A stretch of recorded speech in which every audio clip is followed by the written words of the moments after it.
We are. Okay, awesome. Just going to go back to my agenda.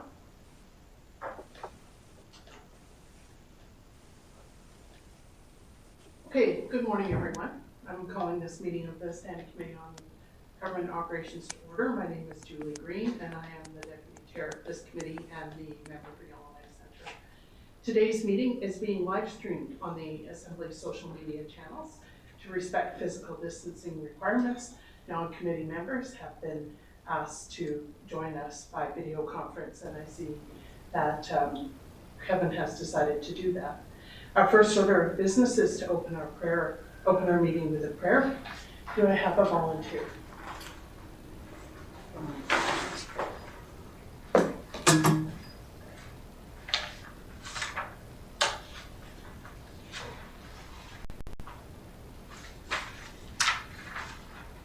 Everything in the right place, Julie, because That's okay. Let's just do the Lord's Prayer. Okay. Please lead us. So, Lord, I want to say that the Human Rights Commission is an extremely important part of our democracy. It gives ordinary people a chance to have a say, and that's extremely important in what we all believe in. And with that, we'll say the Our Father. Our Father, who art in heaven, hallowed be thy name. Thy kingdom come, thy will be done on earth as it is in heaven. Give us this day our daily bread, and forgive us our trespasses, as we forgive those who trespass against us. And lead us not into temptation, but deliver us from evil. Amen. Thank you very much, Ms. Marcellus, for offering that prayer. Our next item is the review and the adoption of the agenda. I'll ask Mr. Rutland to go through the agenda. Thank you, Madam Chair. You'll be having the presentation from the representatives from the Human Rights Commission. There is also correspondence from the Premier regarding responses to recommendations made by your predecessor committee. And then following that, committee will be having discussions regarding committee reports. Thank you, Mr. Rutland. Are there any additions or changes to the agenda? Seeing none, can I have a motion to approve the agenda? Make that motion. Thank you. Emily Tabata has moved adoption of the agenda. The motion is in order. All those in favor? Thank you. The motion is carried. Having reviewed and adopted the agenda, are there any declarations of conflict of interest? Seeing none, we will now move into our first public matter. I'd like to say good morning to Mr. Charles Dent, the Chair of the Human Rights Commission, Ms. Deborah McLeod, the Director, and Mr. Toner, who is a panelist. Before you begin your opening remarks, I would just like to discuss how the meeting will proceed. All comments and questions and remarks will be directed to me as the Chair. Both members and witnesses will need to wait to be recognized by me as the Chair before speaking. This process is required to allow the committee clerk to turn on and off people's microphones. So with that piece in place, Mr. Dent, the floor is yours.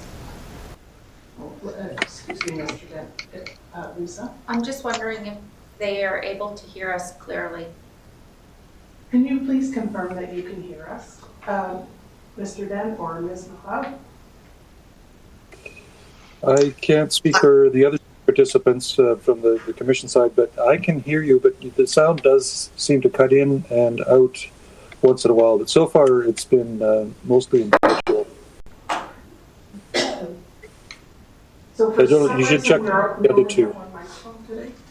The others weren't charged.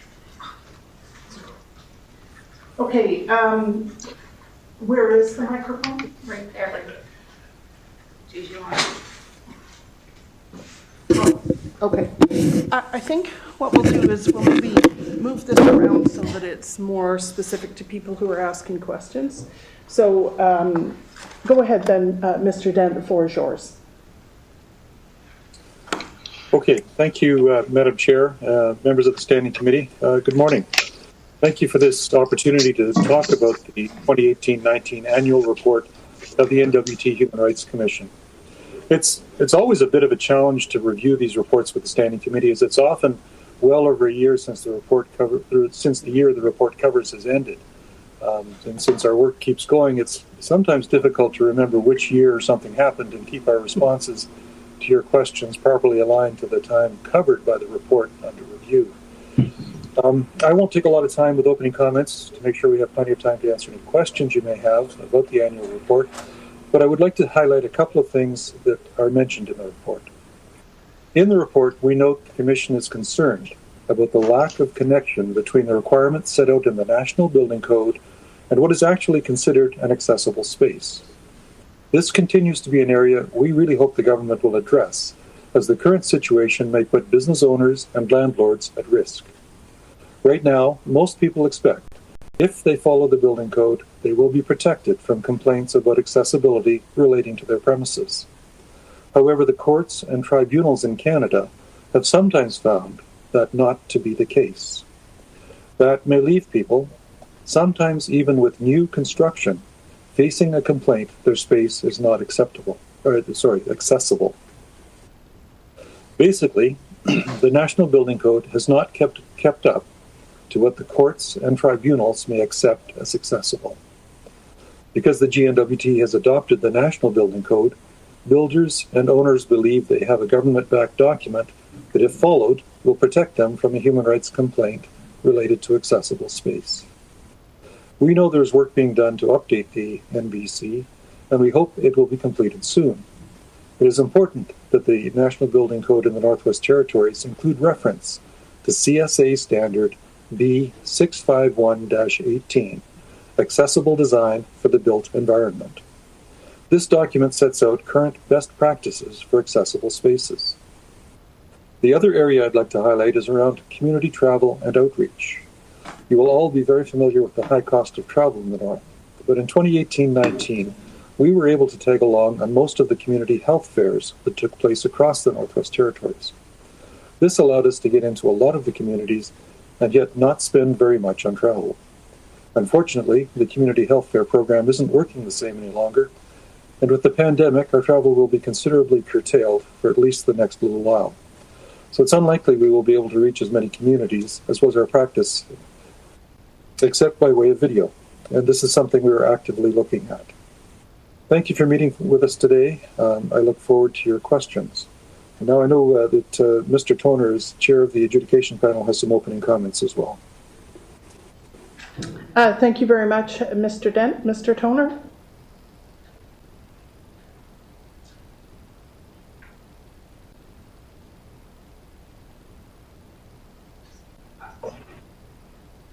Can you hear me, Madam Chair? Yes, I can.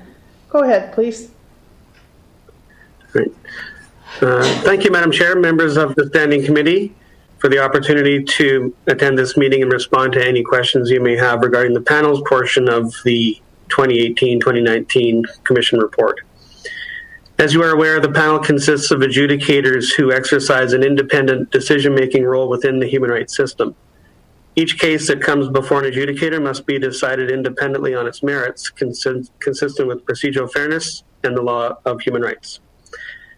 The panel has continued to work with the Commission and the Director's Office on implementing a more restorative approach in all our work, and adjudicators have received some restorative training consistent with the annual report through to February of 2020, when we held a workshop with Bruce Schenk of the International Institute of Restorative Practice.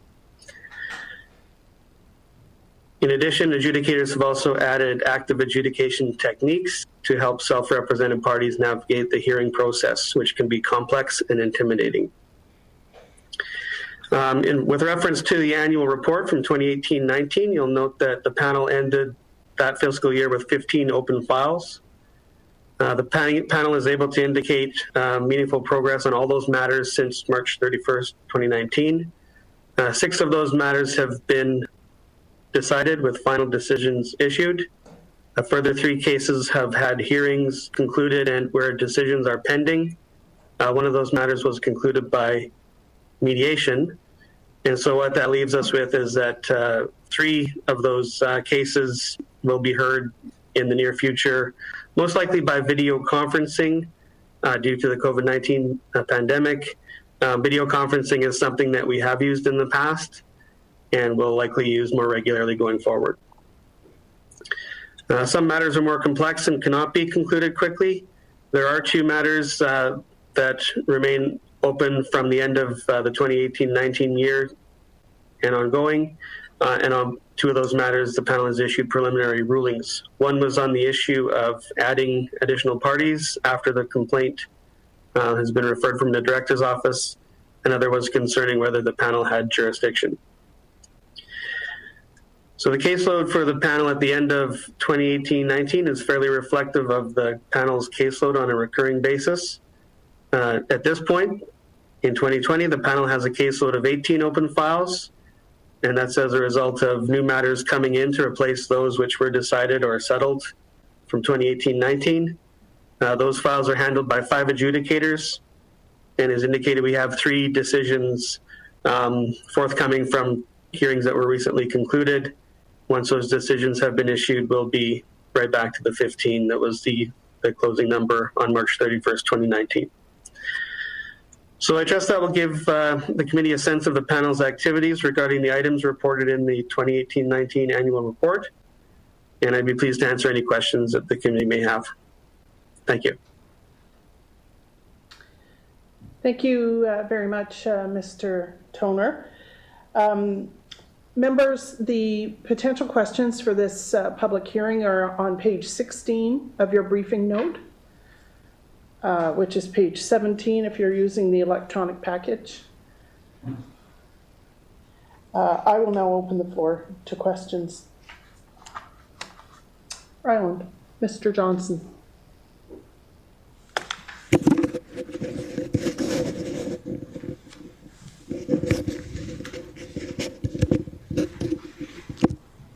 Thank you, Madam Chair. I guess my first question is, I just wanted to get a sense from the Commission how, following the amendments to the Human Rights Act, the combination of the Director and the Commission into one agency, how that is rolling out and whether that has addressed some of the kind of separation issues it was intended to. Thank you, Madam Chair. Thank you, Mr. Johnson. Mr. Dent? Well, since we're all separated now, it hasn't really brought us together, just physically, anyways. We had actually started the process, I think, to the director has always been for the last few years considered part of the commission, and I think that it's gotten to the situation now where we've had several sessions where we've worked together through a restorative process to gain an understanding of the difference in the roles and how the roles have changed with the combined offices. I mean, there are ways in which, of course, the roles haven't changed and ways that they have. So it's been a work in progress. I'd say, by and large, from both the staff and the commission side, in our opinion, the combination is working very well. I think that we have made lots of progress in bringing down the walls between the two agencies, and I think that the change in legislation will ensure that there's a much flatter organization and one that's probably better able to ensure that the public gets a seamless process. Thank you, Mr. Dent. Do you have a follow-up question, Mr. Johnson? Yes. Go ahead. Thank you. I'm glad to hear that. And then another issue I'd like to generally hear about is there's this ongoing tension in human rights law of we're seeing, larger employers have, an almost predictable number of human rights cases a year. And maybe this is a little more predictable in other jurisdictions, such that they can go, ignoring this issue costs us $100,000 a year. And I know the Commission had started some work on addressing larger systemic human rights issues. And, if you get a series of individualized complaints, starting to take some of the steps to, actually address the underlying causes, whether that be advocating for regulation change or working with the employer in a larger sense. Can I just speak to some of the outside the individualized complaint process, the work the Commission is doing? Thank you, Madam Chair. Thank you, Mr. Johnson. Mr. Dent? Thank you, Madam Chair. The new legislation's specific direction to the Commission to focus more on systemic issues is going to take us. It's going to take us a while to come up with the adequate processes to make sure that we're doing it. Not that we haven't started, but since a lot of the expectation will be that we will work outside the complaints process on systemic issues, we need to develop the processes and procedures to identify them and then identify appropriate methods of dealing with them and talking to agencies that may have issues. And we have started that work, but it's going to take us a little while to get there. So to where we want to be. That doesn't mean that we aren't keeping our eyes open for systemic issues. We are. We have actually, as a commission, used our council to assist in bringing systemic issues to the attention of adjudicators in a few cases. We will continue to do that, but really the goal is to get to the point where we are dealing outside the complaints process with systemic issues. And that, like I said, that's going to take us a bit of time to develop the expertise, set up the processes, but it's really a live issue and something that we are actively planning to ensure that we're moving into over the course of the next year or two. Thank you, Mr. Dent. I'll move on now to Ms. Cleveland. Do you want me to put you back on the list, Mr. Johnson? Thank you very much, Madam Chair. I guess further to the conversation, or the question, sorry, that MLA Johnson asked, if we look at page 15 of the report, we can see that a lot of, like, a high number of the areas included in complaint files come from employment, and a high number of the grounds in complaint files have to do with disability. And so I've noticed in the last few years the quantity of community outreach at community events has really gone up, and has been really nice to see. The kids love your spinning wheel. They love to go and learn about it.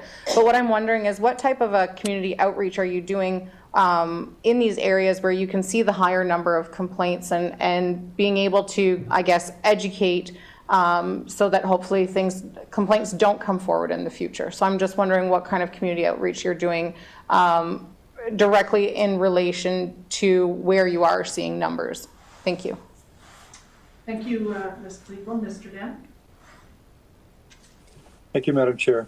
The member is absolutely right that disability constitutes typically the majority of grounds in complaint files.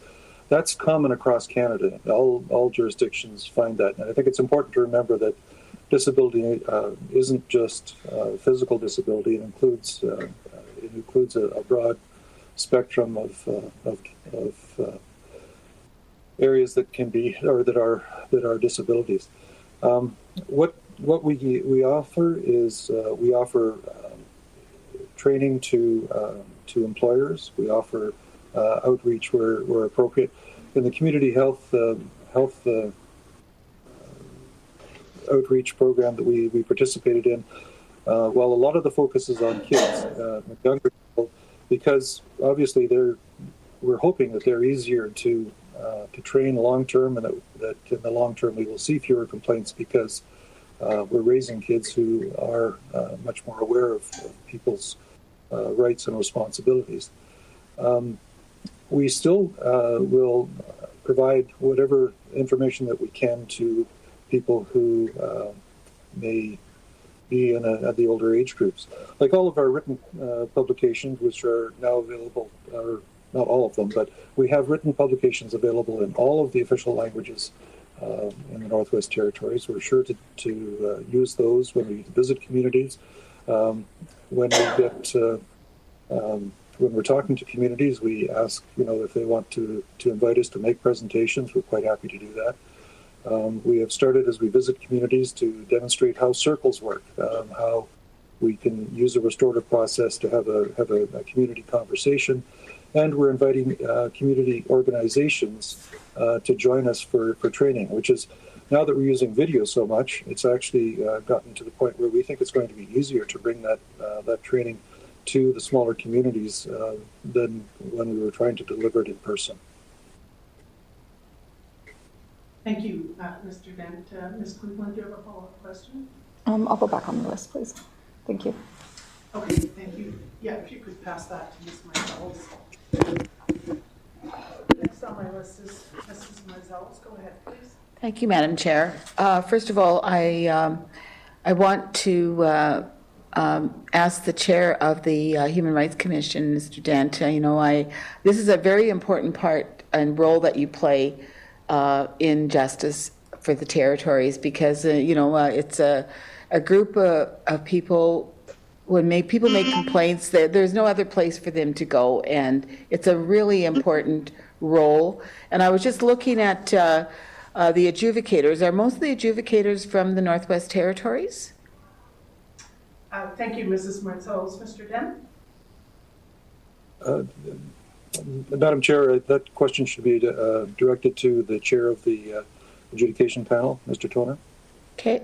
Thank you, Mr. Dent. Mr. Toner?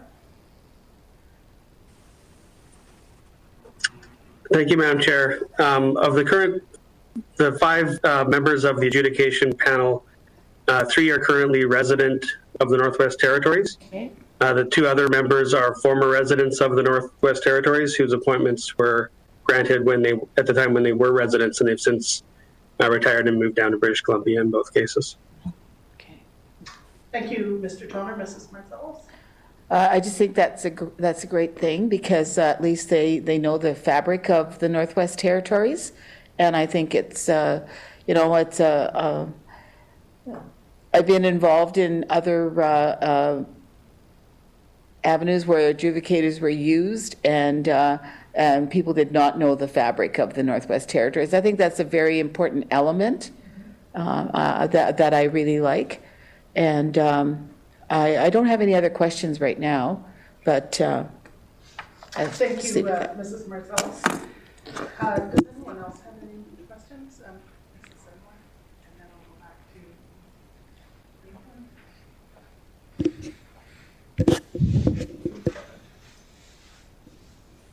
Go ahead, Mrs. Sedgwick.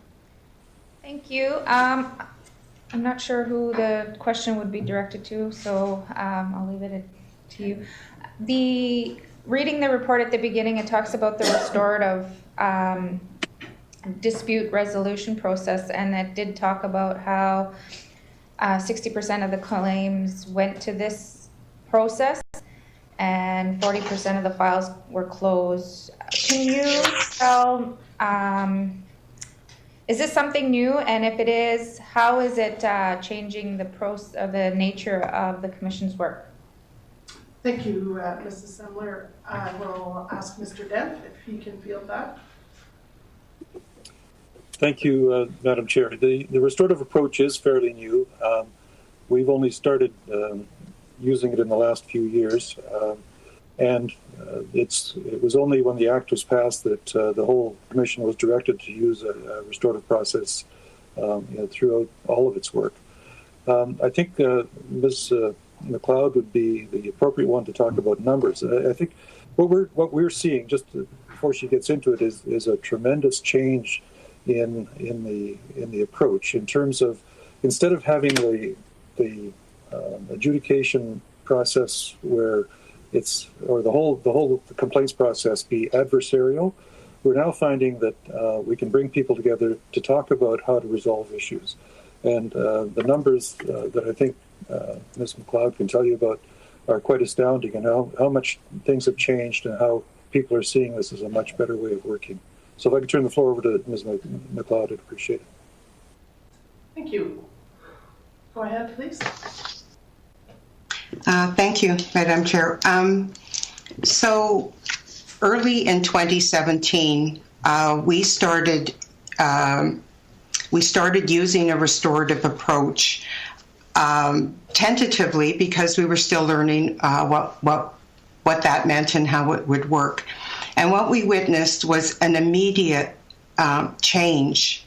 Just by changing how we approached people, we experienced an immediate uptake in people willing to sit down and talk about their complaints and try and resolve them together. As Mr. Dent says, it was really quite astonishing, and it went from an uptake of maybe 20% in mediation to people, an uptake of 60 to 75%. We're now seeing that uptake in the willingness to talk together in the number of complaints that are being resolved in this way. So in the 10 years prior to this start of a restorative approach, we would resolve perhaps 7 to 9 complaints a year through mediation. That's about 22% of all the files that we closed in my office. By the fiscal year we're discussing today, 2018-19, we closed 13 by resolution. That's 43%. And even though we're not talking about what we did last fiscal 2019-20, we closed 63% of our files, 25 of them by resolution. As of April 1st, a couple of months ago, we switched that process, which was voluntary. So we would ask people, would you like to sit down and work to see if you can resolve it? We've switched that process to being the default process. So when people have complaints, we work to bring them together and talk about things right from the beginning. So I fully expect that in the next few years, our numbers are going to rise even more. It's not just numbers, though. What we're hearing from the people involved in those complaints is that they're much more satisfied with the resolutions. We have had resolutions where there's been absolutely no money involved, but people get together and they talk together, and they feel better once they understand each other. They participate to finding a way to resolve the complaint, and they're finding that a much more satisfying process.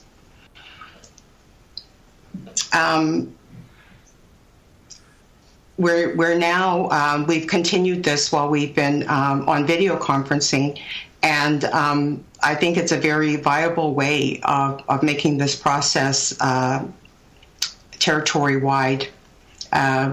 So we really are very hopeful to what we can do. Thank you, Madam Chair. Thank you very much, Ms. McLeod. Further questions, Ms. Semler? No, that was a very good. Thank you. Very positive. Yeah. The microphone is migrating around to Ms. Cleveland, who's going to ask a question.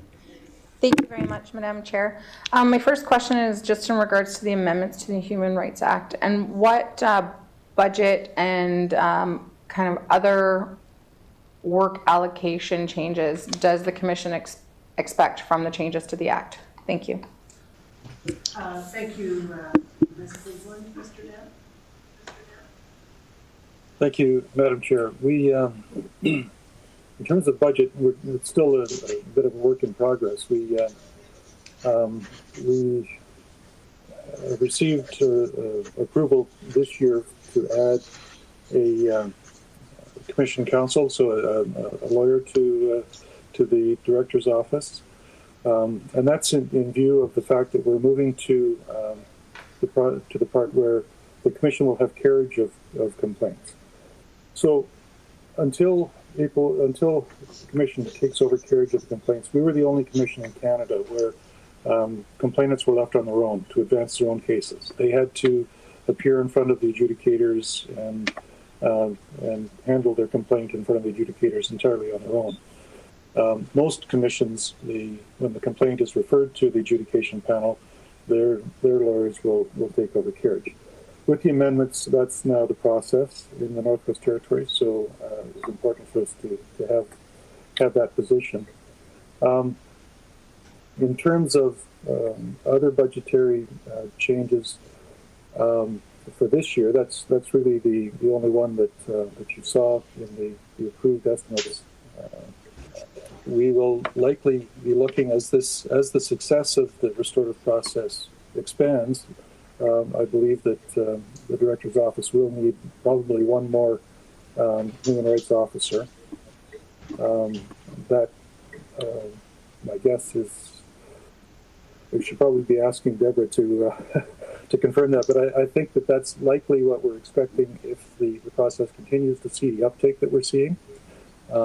Because as people become more aware of how effective it is, we're likely going to see some increase in use. And as we refine the process on video, we expect we'll see increased use across the Northwest Territories.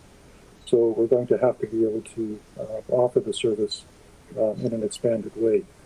I don't think that it means tremendous increases in costs. I think at the end of the day, we're hoping that it will be neutral, if not cost savings, because the process in Mr. Toner's office tends to be fairly expensive. We're hoping that we can move some of what would normally go to the adjudication panel into the front end of the system and save something there. But it'll take us a couple, 3 years to find out for sure exactly what this means. But the one thing I can tell you is that just talking to people who've used the process, it is now a system that people respect. They see it as working, whereas before they saw a system that was almost totally dysfunctional. And they didn't see a system, actually. It was 3 independent agencies that didn't work together. Now there's significant cooperation, and it's become a process where it is like a system, where people come in at the beginning with a complaint, and it's worked through. They may not get the decision they want at the end, but they feel that they've had an opportunity to tell their story and be heard and to see some results. So I think the change has been quite dramatic. I think it's an important change, and I really think that we're setting an example that other agencies, other commissions across Canada will want to have a look at as we prove it out. Thank you, Mr. Dent. Do you have any other questions? Thank you very much, Madam Chair. I'm just wondering how, or if any, what type of an impact COVID has had on the work of the Commission as far as the inquiries or the complaints that you are getting in, and how do you see COVID changing the types of inquiries or complaints that you are receiving at the Commission? Thank you. Thank you, Ms. Cleveland. Mr. Dent, can you speak to that? Madam Chair, if I could refer that to Ms. McLeod, please. Sure. Ms. McLeod, could you tell us about how your work has changed in this COVID era? Thank you. Thank you, Madam Chair. So because all of our files are paper files, we needed to suspend the complaint process while we regrouped working remotely. We've been able to do that and are now we'll be able to go back and forth and still do our work on files. We maintained our inquiry and our inquiry processes and talked to people, and it was important because many of our inquiries are not potentially even related to human rights, but people will call us and we will refer them elsewhere. So we made sure that we have provided that service and people have used that service. We've had a number of we've had some inquiries about COVID-19 matters, not perhaps as many as we might expect initially, but I think we will be seeing that as people go back to work, as people start moving back into their work. I expect we are going to see complaints, and I expect that they may be complicated, and we'll need to just work with that, because in such a shifting environment, employers and landlords have had to make decisions, and those decisions may have had adverse effects on people who have protected grounds. So we will be working with whatever we get that way.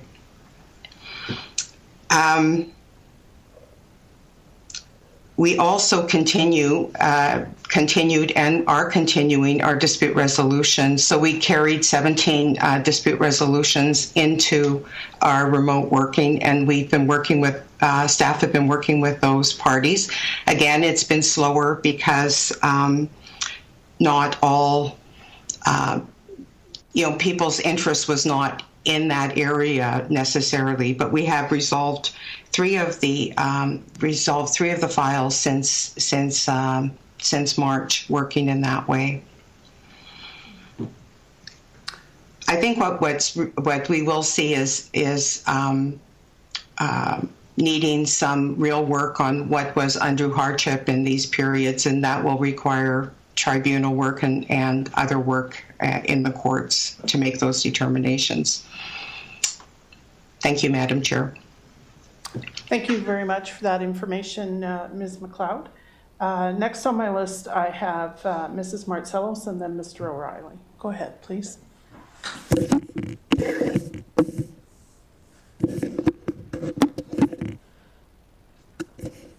Thank you, Madam Chair. I think, first of all, I just want to make a statement. I really appreciate the outreach program. I think visual outreach to the communities and to the regional centers is extremely important because there's still a lot of questions, and just the visual outreach program, I think, is a very positive thing for the Northwest Territories and the people. I also wanted to ask a question. I don't know who I'll direct it to, but since the Office of the Ombudsman was created, do you find that you get lesser complaints at the Human Rights Office? Thank you, Madam Chair. Thank you, Mrs. Martselos. Ms. McLeod? Thank you, Madam Chair. We were very happy to have the Office of the Ombuds. We refer there, and they refer to us. It's too early, really, in such a fluid environment to say whether there's a reduction in inquiries, but I would probably suggest that it will likely even out because the Ombuds and I have worked together, and we've brought our staffs together so that we understand each other's programs, so that we can help people by directing them to the right place. Thank you, Madam Chair. Thank you very much, Ms. McLeod. Do you have a follow-up question? No. Thank you very much. Now to Mr. O'Reilly. Thanks, Madam Chair. Yeah, I'm in my office, so, participating remotely, even within the building. I know that we've moved towards a restorative approach, and that there's better connections amongst the different parts of the commission and panel and so on. But I just would like to know what kind of support an individual actually gets if they bring forward a complaint and want to proceed with adjudication. Are they provided legal counsel? What kind of support do they actually get, even with the restorative approach and the better links amongst the three different parts? Thanks, Madam Chair. Thank you, Mr. O'Reilly. Ms. McLeod?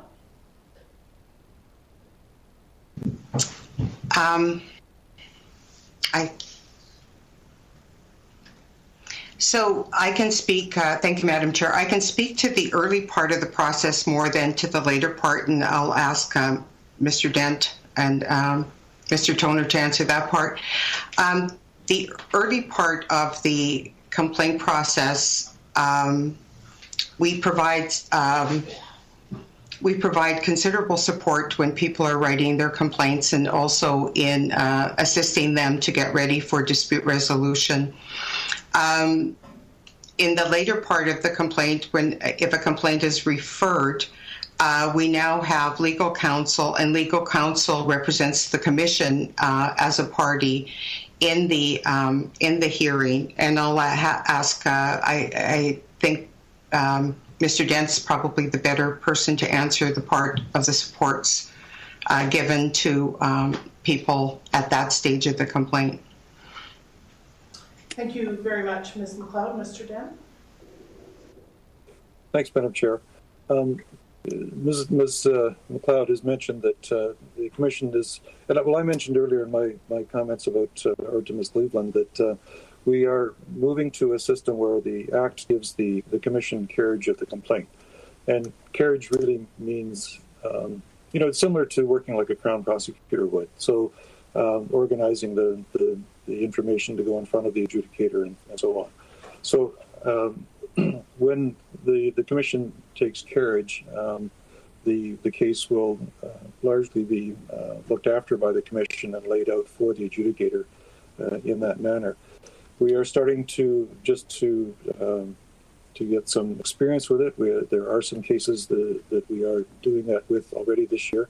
In the past, where we saw a public interest issue, the commission has hired outside counsel to represent the commission. But since the commission is assigned the responsibility for the public interest, our legal counsel represents us. They don't represent the complainant. Now, obviously, if we're moving forward with a complaint, the interests of both the complainant and the commission will be pretty closely aligned.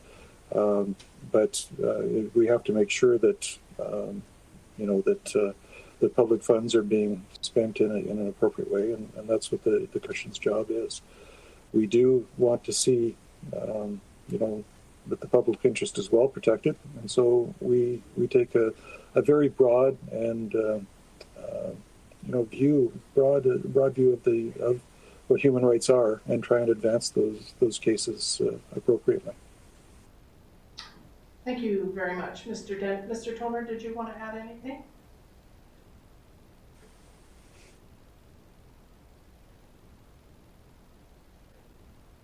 In front of the human rights system, we'll need them acutely at the adjudication stage when a matter comes before an adjudicator. And my understanding is that unless things have changed, legal aid does not provide coverage for legal counsel per se. The panel doesn't have the authority to appoint legal counsel for participants in our process. So we basically have three means of providing them assistance when they're in front of us. And one is to use active adjudication techniques, which I mentioned in my opening statement. And that consists of a number of techniques that the Canadian Judicial Council and courts and tribunals across Canada have developed to assist self-represented litigants. So our adjudicators have some familiarity and discussion about those techniques, and we can use those. Secondly, we have our support person for the panel liaise with participants quite extensively before they get in front of us in a pre-hearing conference or a hearing. And in response to the earlier question about budget, I can indicate that we did receive approval for moving our part-time person to a full-time person. So within the next year, that should be happening once we have the job description and everything in place. And then we'll be able to provide more support. And then thirdly, we are hoping that with the commission having carriage of complaints, there will be an opportunity perhaps for commission counsel to work with parties, recognizing that the commission counsel is not there to represent parties, but we are hoping to see a large overlap between the commission's interest and other parties' interests, even on procedural matters. So that's how support is available to participants coming before the panel. Thank you, Mr. Toner. Do you have a follow-up question, Mr. O'Reilly? Thanks. Yeah, I recognize it's kind of a difficult or odd situation where somebody does bring forward a complaint. People want to provide some assistance, but at the end of the day, you may have to adjudicate and you have to be impartial. So, I'm satisfied with what I heard here, and I think we are moving in the right direction in terms of providing support. One other quick question, if I can, and it's about the accessibility checklist. I've had a look at it. I think it's good work, and I'm just wondering where the commission sees itself going with that work and what kind of involvement you may have in the future with updating building codes and that kind of thing. Thanks, Madam Chair. Thank you, Mr. O'Reilly. Mr. Dent? Thank you, Madam Chair. Yes, the Commission has spent the last couple of years really focusing on accessibility, and the checklist work was one of the major pieces. And we're actively distributing that. We're making sure that chambers have it. We've offered to work with the construction associations, and we are trying to reach out to agencies that might be interested in that, and also about the issue of the disconnect between the National Building Code and accessibility. So we've offered to work with chambers of commerce there and the construction associations in the north as well. But what we really need to see, and I mentioned it in my opening comments, is we need to see government making sure that people understand that the current National Building Code does not protect them from, does not protect a landlord or building owner from a complaint about accessibility. And we need the government to change the National Building Code to make sure that people know what is required to make sure that a building is completely accessible. We can go through a process where right now there are a lot of persons with disability who are aware that there are places that don't meet the standards. And right now they could be going into a building, probably a building a day, and coming into or calling our office to file a complaint.